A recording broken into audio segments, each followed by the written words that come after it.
Assalamualaikum warahmatullahi wabarakatuh. Waalaikumsalam warahmatullahi wabarakatuh. Kami dari kelompok 4 ingin mempresentasikan tugas ilmu gizi tentang mineral. Sebelum itu kami perkenalkan nama saya Renaldi Donggara. Saya dari Kabupaten Samarinda. Saya Muhammad Muhyidi. Saya Ahmad Sudiat. Saya Dwi Satrio. Langsung saja masuk ke materi.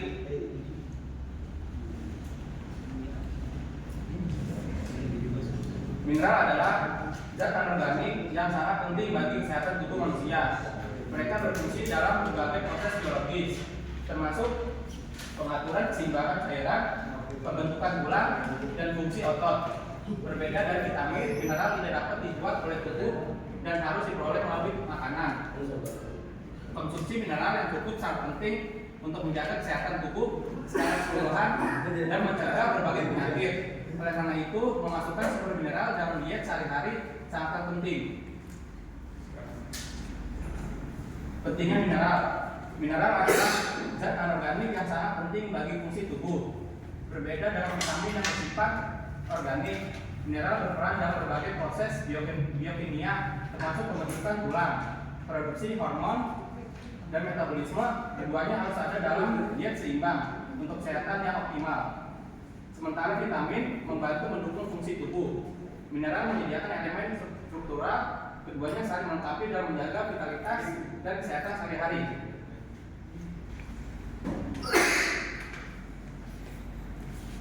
Mineral makro.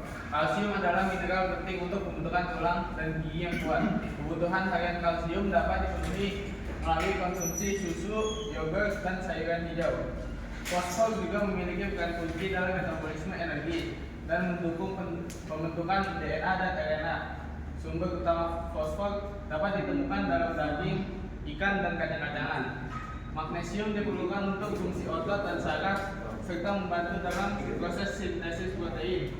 Makanan yang kaya magnesium termasuk biji-bijian, kacang-kacangan, dan sayuran hijau. Yang kedua ada mineral mikro. Zat besi sangat penting dalam pembentukan hemoglobin, yaitu protein dalam sel darah merah yang mengangkut oksigen ke seluruh tubuh, mendukung kesehatan dan energi, yang berperan dalam sistem imun tubuh, membantu proses penyembuhan luka, serta berkontribusi pada pertumbuhan dan perkembangan sel, menjadikannya mineral esensial untuk kesehatan. Sodium diperlukan untuk produksi hormon tiroid yang mengatur metabolisme, dan kekurangan yodium dapat menyebabkan gangguan kesehatan serius seperti pembesaran kelenjar tiroid atau tiroid. Lanjut ke klasifikasi mineral berdasarkan kebutuhan dan fungsi. Di sini ada mineral makro. Mineral makro diperlukan dalam jumlah besar seperti kalsium dan magnesium yang berperan penting dalam pembentukan tulang dan fungsi otot. Dan yang kedua, mineral makro seperti zat besi dan seng diperlukan dalam jumlah kecil tetapi sangat penting untuk berbagai fungsi tubuh dan metabolisme. Tabel klasifikasi ini menunjukkan kebutuhan harian dan fungsi utama masing-masing mineral untuk kesehatan tubuh yang optimal. Fungsi mineral, kalsium penting untuk tulang dan otot. Yang pertama, kalsium dalam tubuh. Kalsium adalah mineral yang penting untuk pembentukan dan kekuatan tulang serta kesehatan gigi sepanjang hidup. Yang kedua, sumber makanan kalsium meliputi produk susu, sayuran hijau, makanan laut yang membantu memenuhi kebutuhan harian tubuh. Dan yang ketiga, gejala kekurangan kalsium. Gejala kekurangan kalsium ini dapat menyebabkan masalah seperti osteoporosis yang meningkatkan risiko patah tulang pada usia lanjut. Selanjutnya zat besi peran penting dalam kesehatan. Pembentukan hemoglobin, zat besi merupakan komponen utama hemoglobin. Yang dalam sel darah merah yang bertugas melakukan oksigen ke seluruh tubuh. Oksigen darah, proses oksigenasi darah vital untuk memberikan energi yang diperlukan tubuh dalam menjalankan aktivitas sehari-hari dan menjaga fungsi organ. Sumber makanan zat besi, makanan yang kayak zat besi termasuk daging merah, sayuran hijau, dan biji-bijian penting untuk menjaga kadar zat besi dalam tubuh. Magnesium, metabolisme energi dan fungsi saraf. Peran penting magnesium. Magnesium berperan dalam metabolisme energi tubuh, membantu mengubah makanan menjadi energi yang dapat digunakan oleh sel-sel. Kesehatan saraf yang optimal. Magnesium mendukung fungsi saraf, memastikan transmisi sinyal saraf yang efisien dan menjaga keseimbangan elektrolit di dalam tubuh. Sumber makanan magnesium, beberapa makanan kaya magnesium termasuk kacang-kacangan, biji-bijian, dan cairan hijau. Yang penting untuk memasuk mineral ini dalam diet sehari-hari.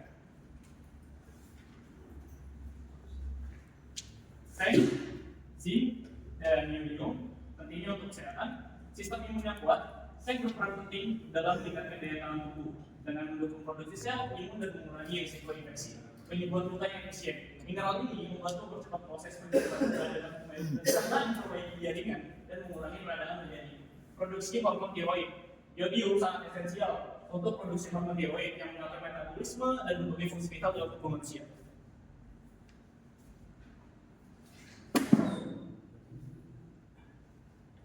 Selanjutnya, sumber alami mineral dalam diet sehari-hari.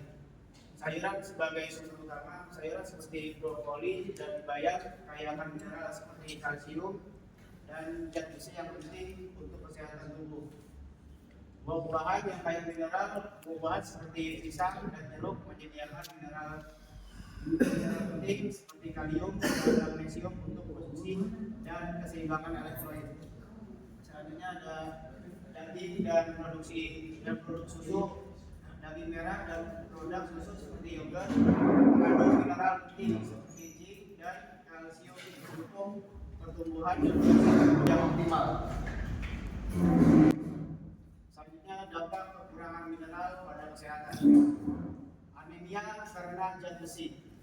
Kekurangan zat besi dapat menyebabkan anemia yang mengakibatkan kelelahan dan penurunan energi. Pentingnya memenuhi kebutuhan harian zat besi tidak dapat diabaikan. Osteoporosis dan kalsium yang tidak cukup dalam diet meningkatkan risiko osteoporosis. Hal ini menjadikan tulang rapuh dan mudah patah, terutama pada usia lanjut. Risiko kesehatan lainnya, kekurangan mineral lainnya seperti magnesium dan ionium juga dapat menyebabkan gangguan kesehatan seperti masalah fungsi saraf dan produksi hormon tiroid. Pencegahan dan tips konsumsi mineral keseimbangan. Jadi sumber makanan sehat, konsumsi makanan yang kaya mineral seperti sayur buah, buah-buahan dan biji-bijian untuk memenuhi kebutuhan tubuh secara seimbang. Perhatikan porsi dan variasi. Mengatur porsi makan yang seimbang dan variasi jenis makanan penting untuk memastikan asupan mineral yang optimal setiap hari. Suplemen mineral jika diperlukan, jika perlu dipertimbangkan untuk mengonsumsi suplemen mineral setelah berkonsultasi dengan ahli gizi untuk memenuhi kebutuhan khusus tubuh. Selanjutnya, pentingnya mineral dalam ilmu gizi dan kesehatan. Definisi dan peran mineral. Mineral adalah zat anorganik yang sangat penting bagi tubuh, berfungsi dalam menjaga kesehatan dan mendukung berbagai proses biologis. Klasifikasi mineral makro dan mikro. Terdapat dua jenis mineral, makro dan mikro. Mineral makro diperlukan jumlah lebih besar, sementara mikro dibutuhkan jumlah yang lebih kecil. Sumber makanan mineral. Sumber mineral dapat ditemukan dalam berbagai makanan seperti sayuran, buah-buahan, daging, dan biji-bijian. Yang penting untuk diet seimbang. Kami buka sesi pertama untuk bertanya 3 orang. Nama saya Bujal. Saya ingin bertanya. Pertanyaannya, apa akibatnya jika tubuh kekurangan mineral dalam makanan? Yang kedua, Ya, perkenalkan nama saya Diki Ramadan. Saya ingin bertanya, mengapa kekurangan zat besi sering terjadi pada wanita hamil dan bagaimana cara mencegahnya melalui pola makan? Mengapa kekurangan dan bagaimana cara mencegahnya melalui pola makan? yang ketiga, ada yang bertanya? Ada lagi? Katanya lagi ngambek. Berapa persen? Udah makan. Perkenalan kalau saya Muhammad Farizal Anif, berapa persen mineral yang dibutuhkan oleh tubuh kita?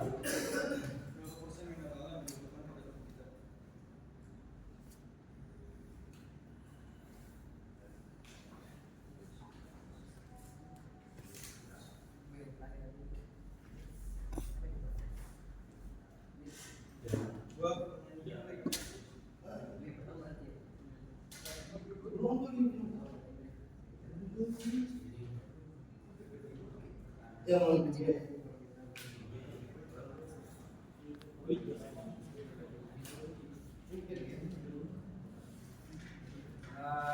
Baik, saya ingin menjawab pertanyaan dari Bang Rijal. siap. Soalnya apa akibat jika tubuh kekurangan mineral dalam makanan? Betul ya? Oke. Kekurangan mineral dalam makanan dapat menyebabkan berbagai masalah seperti kekurangan zat besi atau anemia. Nah, anemia ini disebut kelelahan, kelemahan, pusing, atau gangguan konsentrasi. Dan yang kedua, kekurangan kalsium. Seperti contohnya lihat tadi, osteoporosis, tulang itu rapuh pada usia lanjut. Dan yang ketiga, kekurangan magnesium. Itu kejang-kejang pada otot, kelemahan dan gangguan jantung. Dan yang keempat, kekurangan kalium. Itu seperti kelemahan otot, gangguan jantung dan hipertensi. Dan yang kelima, kekurangan zinc, gangguan pertumbuhan kelemahan imun dan pada gangguan kulit juga. Yang keenam, kekurangan iodin atau gangguan kelenjar tiroid dan gangguan mental. Dan yang ketujuh, kekurangan selenium atau melemahnya imun pada tubuh dan gangguan pada kulit juga. Gimana pengertian? Siap, Pak. Oke. Next, lanjutnya. Bagaimana menjawab pertanyaan dari Bang ini? Mengapa kekurangan zat besi sering terjadi pada wanita hamil dan bagaimana mencegahnya melalui pola makan? Oke. Kekurangan zat besi atau disebut anemia defiensi besi sangat umum terjadi pada wanita hamil karena satu, terjadinya peningkatan volume darah. Selama kehamilan, volume darah ibu itu meningkat secara signifikan hingga 50% dari normalnya. Untuk mendukung rahim terjadi, peningkatan ini membutuhkan lebih banyak zat besi untuk memproduksi hemoglobin. Hemoglobin itu komponen sel darah merah yang beroksigen. Yang kedua, kebutuhan janin dan plasenta. Zat besi juga mutlak diperlukan untuk perkembangan janin dan pembentukan plasenta. Janin mengambil zat besi dari cadangan tubuhnya. Asupan yang sudah cukup. Ketiga, meskipun kebutuhan zat besi harian meningkatkan sekitar 27 mg per hari dari trimester kedua dan ketiga dibandingkan 18 mg sebelum hamil, banyak ibu hamil tidak bisa memenuhi hanya dari makanan atau cadangan zat besi awalnya yang sudah rendah. Keempat, faktor lainnya contohnya ada kehamilan tumbuh, ada kehamilan terdekat atau masa menstruasinya yang ekstrim sebelum mendapati kehamilannya pokoknya. Mungkin masa menstruasinya lebih lama dari sebelumnya, jadi kekurangan lebih banyak. Terus gejala pas kehamilan yang mengurangi zat besi juga itu kan kalau orang lagi hamil kan kadang suka muntah-muntah kan. Nah, ketika muntah-muntah terjadi, banyak makanan yang keluar secara sia-sia. Setelah itu enggan untuk makanan ini jadi banyak zat besi yang termuntahnya juga. Nah, selanjutnya itu pencegahan pola makan dalam pola makannya. Yang pertama, tingkatkan asupan makanan kaya zat besi.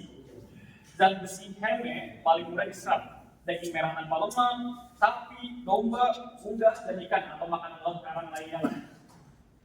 Terus zat besi non heme, sayuran berdaun hijau gelap, kayak bayam, kangkung, brokoli, kacang-kacangan, ada kacang merah, kacang kedelai, ada tahu tempe, dan sereal yang difortifikasi. Terus selanjutnya bisa konsumsi vitamin C, makan makanan kayak vitamin C, jeruk, strawberry, jambu biji, tomat, wortel, bersama dengan sumber zat besi non heme karena vitamin C meningkatkan penyerapan zat besi juga.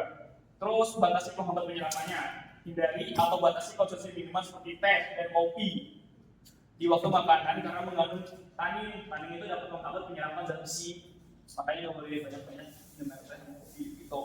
Penuhi asam folat dan vitamin B12. Nutrisi ini juga penting untuk membentukkan sel darah merah yang sehat. Sumbernya termasuk sayuran hijau, kacang-kacangan telur, dan produk susu. Oke, apakah cukup? Oke. Selanjutnya saya menjawab pertanyaan dari Pak Luka. Presentasi mineral tubuh sekitar total mineralnya sekitar 4-5% dari total berat badan manusia. Distribusi mineral terbesar di seluruh tubuh dengan konsentrasi tertinggi di tulang dan gigi. Mineral utama dalam tubuh kalsium 1,5-2% dari berat badan dan fosfor 1% dari berat badan. Kalium 0,4% dari berat badan, natrium 0,2% dari berat badan, magnesium 0,05% dari berat badan, terutama di tulang dan otot. Apakah sudah cukup? Kemudian kami buka sesi pertanyaan yang kedua untuk 3 orang.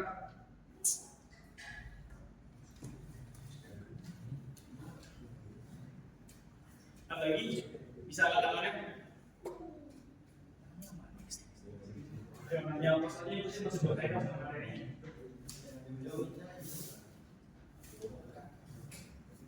Ada pertanyaan? Ya, Pak, caranya, Pak? Kalau tidak ada, Mungkin 2 orang atau 1 orang aja yang nanya. 2 orang atau 1 orang lagi. Untuk sesi ini bisa tanyakan. Indra, Indra, Andre, Mas Wahyu, Mas Ali. Jakwan. Kironis ya. Ingrid, Ada yang ingin ditanya? Ini apa? Mineral ya? Iya. Iya. Sebelumnya perkenalkan nama saya Tyler Firmansyah. Saya ingin bertanya, Mas.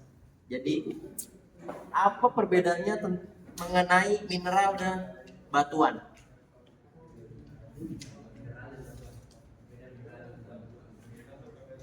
Cukup, terima kasih. Kita ada lagi 1 pertanyaan. Yang belum bertanya boleh silakan.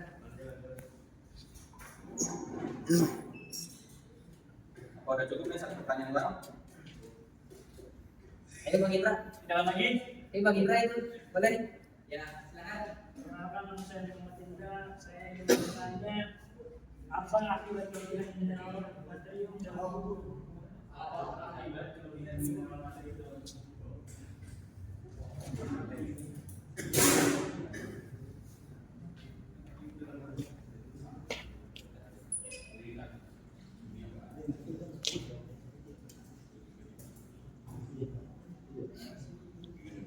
Oke, ada lagi yang bertanya? Jika tidak ada pertanyaan, kami tutup untuk sesi kedua ini. Nanti hanya ada pertanyaan. Baik, saya akan menjawab pertanyaan dari Pak Desta. Mineral, apa perbedaan mineral dengan batuan? Mineral dan batuan ada 2 konsep yang berbeda dalam geologi. Mineral adalah zat organik yang terbentuk secara alami di bumi. Mineral memiliki komposisi kimia yang spesifik dan struktur kristal yang teratur. Contoh mineral adalah bauxit, feldspar, mica, dan kalsit. Mineral dapat ditemukan dalam batuan tanah dan air. Batuan adalah agregat dari satu atau lebih mineral yang terbentuk secara alami di bumi. Batuan dapat terbentuk dari proses geologi seperti pendinginan magma, sedimentasi, atau metamorfosis. Contoh batuan adalah granit, basalt, batu pasir, dan batu kapur. Ini itu aja, Pak Desta. Cukup. Paham kami. Terima kasih. Oke, sekarang saya akan menjawab pertanyaan dari Mas Indra. Kelebihan asupan natrium yang paling umum disebabkan oleh konsumsi garam berlebihan dapat menyebabkan kondisi serius pada tubuh, terutama melalui mekanisme peningkatan volume darah dan retensi cairan. Akibat jangka pendeknya adalah haus berlebihan, retensi cairan, edema atau pembengkakan, tubuh menahan air untuk menjadikan natrium berlebih. Pembengkakan sering terjadi di tangan, kaki, dan wajah. Yang ketiga, sakit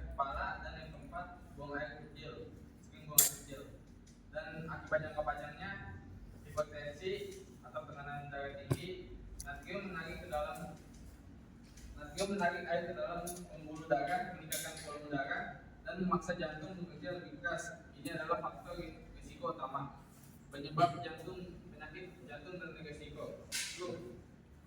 Hipertensi kronis dapat merusak pembuluh darah, mempercepat aterosklerosis, dan menyebabkan gagal jantung, serangan jantung, atau stroke. Yang ketiga adalah kerusakan ginjal. Ginjal harus bekerja ekstra keras untuk menyaring dan membuang kelebihan natrium yang seiring waktu dapat menyebabkan penurunan fungsi ginjal hingga gagal ginjal. Dan yang keempat adalah osteoporosis. Natrium berlebih dapat meningkatkan pembuangan kalsium melalui urin yang dalam jangka panjang mengurangi kepadatan tulang dan meningkatkan risiko penggroposan tulang. Apakah sudah cukup, Mas Indra? Mungkin itu saja yang bisa kami sampaikan ke presentasi dari kelompok kami. Ada yang ada? Tuh, ada Ada nih. Oke, sebelum akhiri atau kata-kata hari ini, jika mencari keindahan datanglah ke Swiss, jika mencari kemewahan datanglah ke Monaco, jika mencari kerusuhan dan kerusakan datanglah ke Indonesia, jika sobat diam, marilah kita berkaca. Sekian dari kami, kurang lebihnya mohon maaf. Assalamualaikum warahmatullahi wabarakatuh. Waalaikumsalam.